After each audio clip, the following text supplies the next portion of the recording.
So we know now that the Megillah is not only important, but it actually holds a status that none of the other books of the prophets hold, where it's considered to be written in the same way as the Chumash is written, which means that when Mashiach comes, and there's this incredible revelation of godliness that overwhelms and in many respects overshadows the books of the prophets, the Megillah of Esther is still going to have its status, and it's still going to be relevant, and it's still going to be central. And the difference is that all of the books of the prophets effectively record things that happened at a certain time, and then we learn lessons from those things, whereas the Megillah is like the Chumash in the sense that it's talking to you now. It's live. It's a live document. Whatever you read over there, it's as if it's happening right now. In fact, this is actually alluded to in the end of the Megillah, where it says, V'hayomim ha'eleh, these days, in other words, this story, nizkarim v'nasim, is remembered and it's done. So normally things are just remembered, and then we act based on what's remembered. But here, nizkarim, the things that you remember from the Purim story, na'asim, are done again, as if it is reenacted at every single moment. Now, the reason we got into this conversation was because we're learning about the mitzvah to remember and then eventually eradicate Amalek. So, right at the beginning of the conversation, we discovered that the mitzvah to eradicate Amalek extends right across history.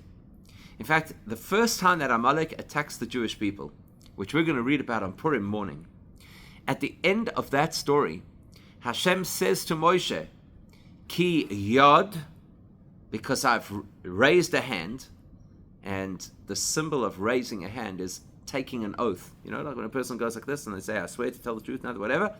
So it's Hashem saying, I've raised my hand, I'm taking an oath. Al case ka. Ka is yud hey. So Rashi says, well, these are strange words. What is a case? And he explains that case is the word kisei without the aleph. Kisei is a throne. Normally it's just a chair, but here we're talking about Hashem's chair, which is a throne. And it's missing the aleph. And Rashi says that's to teach us that Hashem's throne is incomplete as long as Amalek is around. And then it says Ka, which is the name Yud and Hey. That's half of Hashem's name.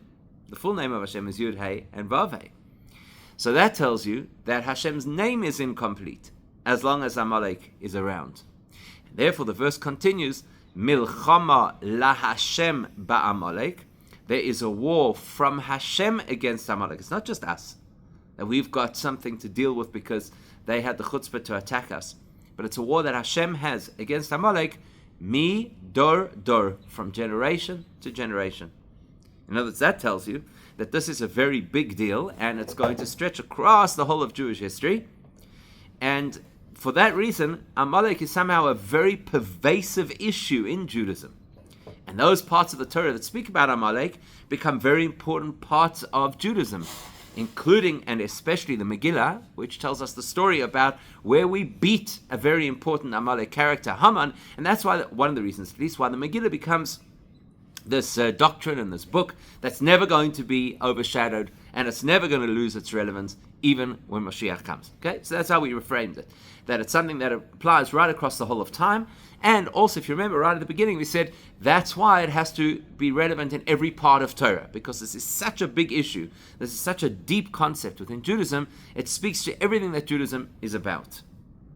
Just to put that into practical terms, the first war against Amalek, which was obviously initiated by Amalek themselves, they ambushed us. That war was led by Joshua. Right, that war was led by Joshua, and it was partially successful because essentially what they did is they drove Amalek back, and they obviously killed many of the combatants, but they didn't come anywhere close to wiping them all out. The next time that we have a war against Amalek is, like we're going to read in the Haftarah this Shabbos, Parshas Zachor, and that is King Saul, Shaul HaMelech, who was instructed to attack Agag, who was the king of Amalek, and wipe them all out. And he almost got it right, but then he kept Agag and the women and the children alive, and that allowed the nation of Amalek to perpetuate. The next war against Amalek that we have is the Purim story, which was again very successful because they killed Haman, they killed his 10 sons, and they fought and killed those who wish to attack them. But again, the nation of Amalek was not completely eradicated. And then the Rambam tells us that the ultimate war against Amalek is a war that Moshiach has to undertake, and that's when Amalek eventually gets taken out. So you literally see how it's the whole of Jewish history, right? You literally see that. It starts from the birth of the Jewish nation, which is the Exodus, all the way to the time of Moshiach. So you have to ask yourself the question, why? What is it about Amalek that keeps them going for so long and makes them so difficult to wipe out? Because if you have a look at Jewish history, especially that period of Jewish history, the same time frame that the Amalek story happens, give or take 40 years, but the same generation that the Amalek story happens, is the same time that the Jewish nation brings down the world's superpower, Egypt. It's the same time where they vanquish the kings Sichon and Og, who were considered to be very powerful warriors with very sophisticated armies. And the part that's going to be most important for our conversation is that they go into the land of Canaan, which is occupied by 7 mighty nations. And within a matter of relatively short time, they eradicate those 7 nations. So everybody is falling in front of the Jews in rapid succession, but not Amalek. Amalek's still here all of these years later. And you could debate exactly if Amalek is a genealogy or an ideology. In other words, in today's world, it's impossible to trace any modern nation to an original ancient nation. Today's Egyptians have nothing to do with the original Egyptians. Italians don't speak Latin. I mean, we understand that there's a lot of assimilation that's happened over the course of history. And so in today's world, we view Amalek more as an ideology, the ideology of looking to attack, to ambush, and specifically to prey on the weak of our nation, right? But that's in practical terms. None of us is going to war against Amalek. Nobody's called you up to go and fight against Amalek. So that's not so much what we're talking about. But conceptually, how's it that 7 nations are taken down in one fell swoop, and Amalek, who is a single nation, manages to dodge us again and again and again? And like anything else in Judaism, or specifically in the Torah, whatever we talk about in practical, physical terms is equally a representation of what's going on in spiritual terms. And usually when you sort out your spiritual stuff, then the physical dominoes will fall as well. A great illustration of that is Yaakov and Esav, right? So Yaakov and Esav had big issues, and they're at each other's necks. Well, Esav is very much at Yaakov's neck. Yeah, Yaakov's not a particularly belligerent person. But eventually, before Yaakov is able to reconcile with Esav, he's got to fight with Esav's angel. That's the night before their big reunion. He fights with Esav's angel, because that illustrates to us how Judaism works. First, you have to sort things out in their spiritual sense, and then it will have an impact in how things are physically. You see it again in the Purim story. Before Esther can go into the king to petition on behalf of the Jewish people, the whole nation has to fast and pray for 3 days, because once you sort out your spiritual stuff, then the physical stuff will fall into place. So in exactly the same way, we have to look at the story of Amalek, and we're going to compare Amalek to the 7 nations in Canaan and say, how come it is that those nations are so easy to conquer, and this Amalek is just chronic, doesn't go anywhere, keeps popping up and causing us trouble throughout the whole of our history? What does that mean spiritually? So in many places in Hasidus, we talk about the idea of conquering Canaan to turn it into Eretz Yisrael, as being a representation of the personal transformation that every one of us has to undergo. Which basically means this: Canaan, in its raw state, is not a nice place. Why? I mean, you know how big Israel is, right? How did they have 7 kings? So 7 nations, there were 31 kings. Can you imagine 31 kings? And they weren't even Jewish. Now, the Jewish people can understand you have a tiny country like that and have so many political parties. How did that happen? Well, they were highly aggressive people. Everybody was constantly fighting with everybody else. So the first thing about Canaan is it's a wild place. It's a place of all kinds of aggression. The second thing is that the Torah tells us when Hashem wants to introduce the laws of morality, and specifically the laws against adultery and incest, it says, don't behave like the Canaanites. So they were a highly promiscuous nation. In other words, the Canaanites represent everything that is antithetical to Jewish values. Completely immoral, wild people.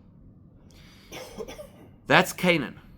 Now we have to turn it into not just Israel, but specifically Eretz Yisrael, the land of Israel, because the Gemara tells us that the reason we keep appending the word Eretz to Israel is because Eretz comes from the two roots, Ratz, which means to run, implying enthusiasm, and Ratzoin, which is your will and your motivation. So the Gemara says it's called Eretz Yisrael because the land itself is enthusiastic to run, to do what Hashem wants. So we want to take a place that is completely wild and turn it into a place that is completely uplifted and spiritual. That's essentially the illustration or the metaphor of conquering the land of Canaan and turning it into Eretz Yisrael. Now we all have this inside ourselves. We all have a wild child inside of ourselves. And I'm not talking just about the part of us that's flamboyant and wants to go have a good time, or the part of us that maybe is going to drink too much on Purim. I'm talking about the part of us that is just undisciplined. That's the Canaan inside us. Part of us that's undisciplined.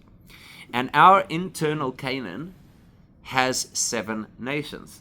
Because the makeup of a human being is that there are 7 channels of emotion or 7 attributes of character. And we speak about this a lot. That's why they're 7 days of the week, because they reflect the different attributes of our character, which are essentially parts of our soul. So at a very high level, we talk about chesed, which is that whole gamut of kindness and tolerance and generosity, but it could also mean overstepping boundaries and interfering in other people's lives if it's wild, or tolerating things that should never be tolerated, which is still in the world of chesed, but that's an untamed chesed. Or you could have the next, which is Gevurah. Gevurah is about discipline and focus and making demands of ourselves. Or it could be out of control, and then it's aggressive and it's imposing on other people, etc. So you can go through all 7 of these traits. Now, every single morning we get up, and when we wake up in the morning, the wild child is awake long before the measured, disciplined, higher-oriented soul.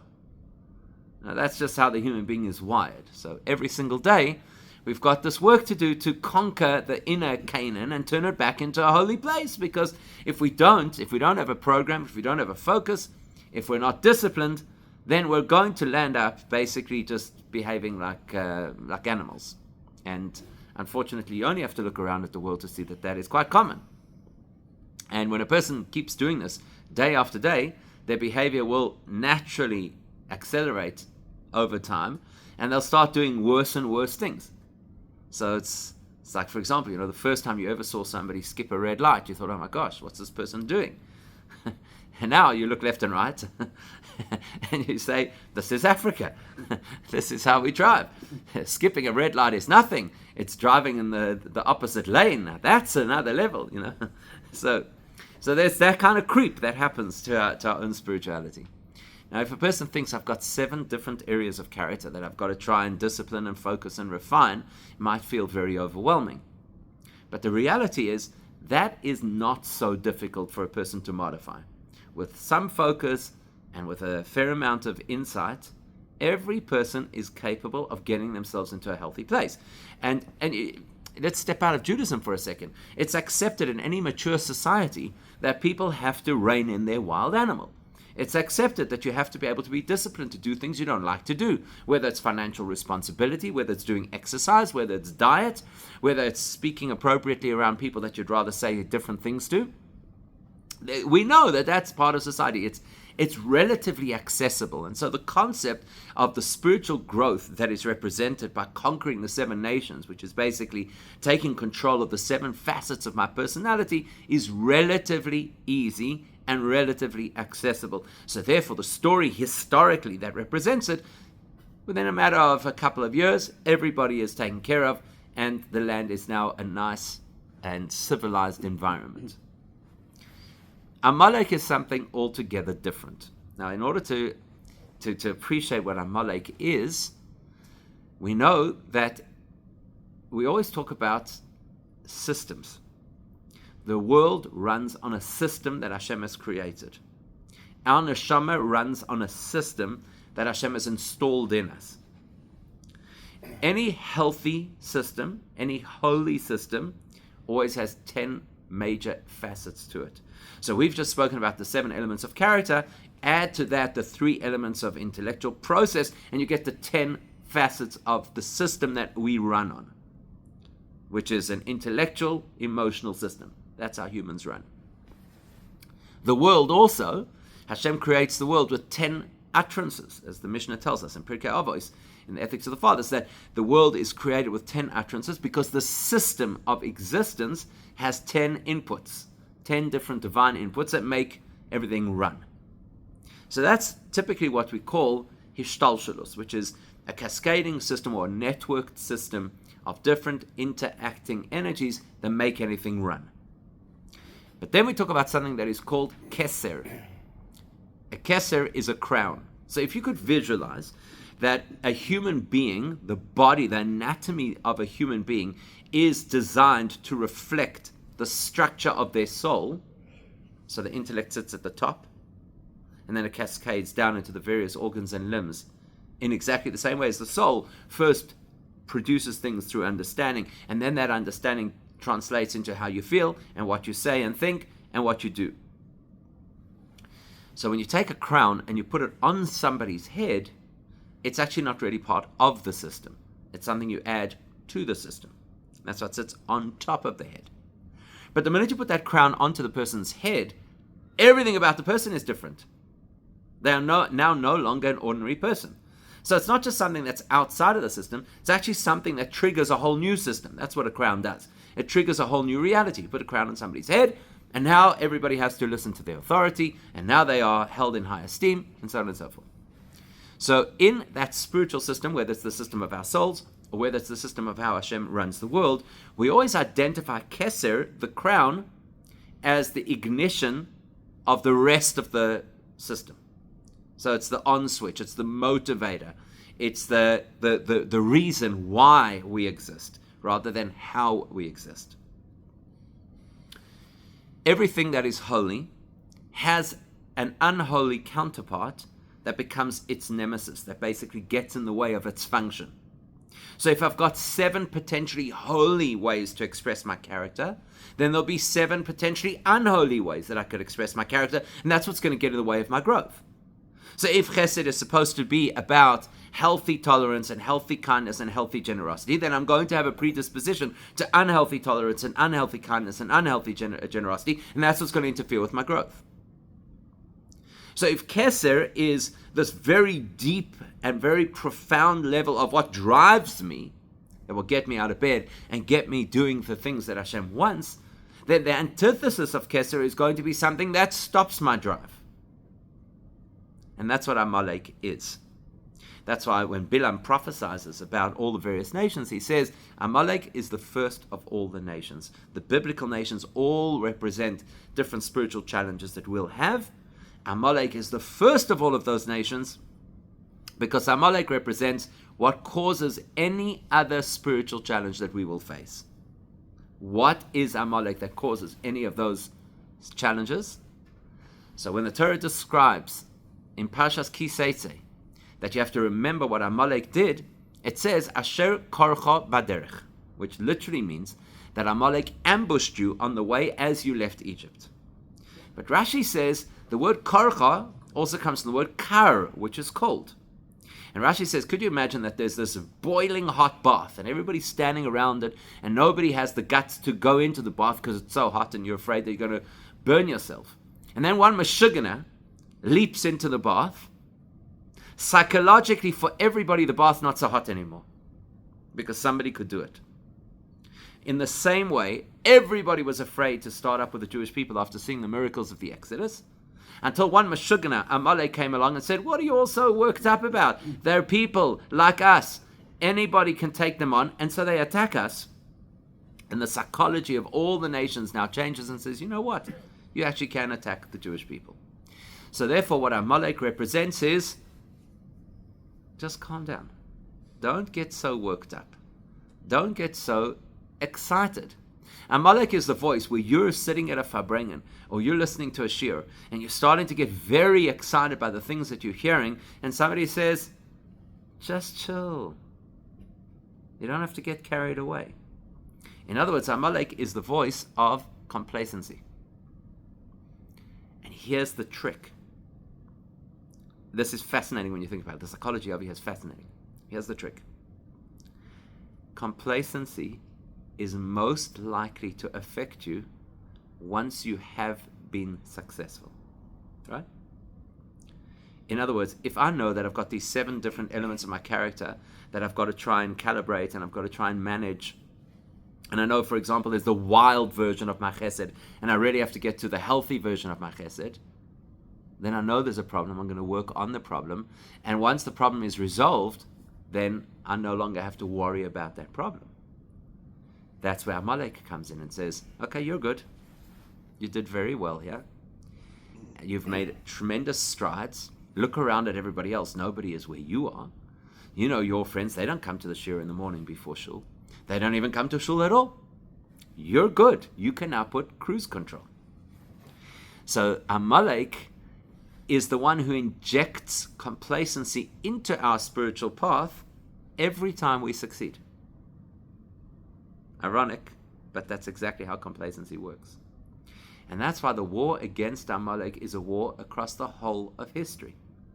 Because there's never a time that you could say, we've dealt with Amalek. Because the minute you say we've dealt with Amalek, you're complacent. And then if you're complacent, that is Amalek. So until Moshiach comes, and we're transformed into a whole different kind of person, the war against Amalek can never be won. It's just not possible. Because declaring victory is going to play right into Amalek's strategy. Amalek wants us to take our foot off the pedal. So Amalek is going to convince us we won the war, which is the minute we haven't. Like it did to King Saul. Look at that! I've wiped them all out! And then he gets complacent and doesn't kill the king. And because of that, Amalek perpetuates into the next generation and all the way to Haman. So that's why this is such an important lesson. That's why the Megillah, which encapsulates this lesson, has to be a document at the caliber of the Chumash itself, because the Chumash is something that has to speak to you every single day. And the message of destroying Amalek has to speak to us every single day. Which obviously then leaves you with the question, how can you ever destroy Amalek?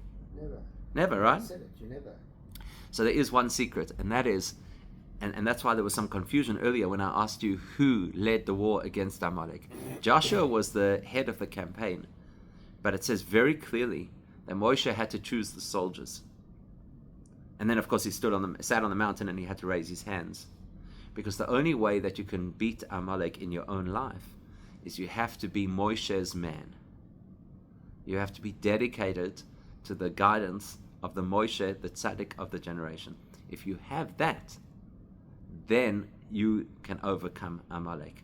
And I always think of this in the context of how hard the Rebbe pushed his Hasidim, that you could never satisfy yourself. You know, the guy comes to the Rebbe and says, I just donated $1 million to Chabad, and he says, do you think I'm going to be satisfied with $1 million? And one of the most frequent things that the Rebbe would quote is the Gemara that says, the psychology of humans is the minute you have 100 zuz, which was the currency at that time, you naturally now want 200 zuz. And the Rebbe said that's how you have to look at your spirituality. The minute you achieve something, your automatic interest has to now be to double your achievement. So that's what it means to be a person of Moshe. When you're plugged into a tzaddik who will never be satisfied, then you can never fall into the trap of complacency. And then you might not destroy Amalek, but you can ensure that Amalek will not destroy you.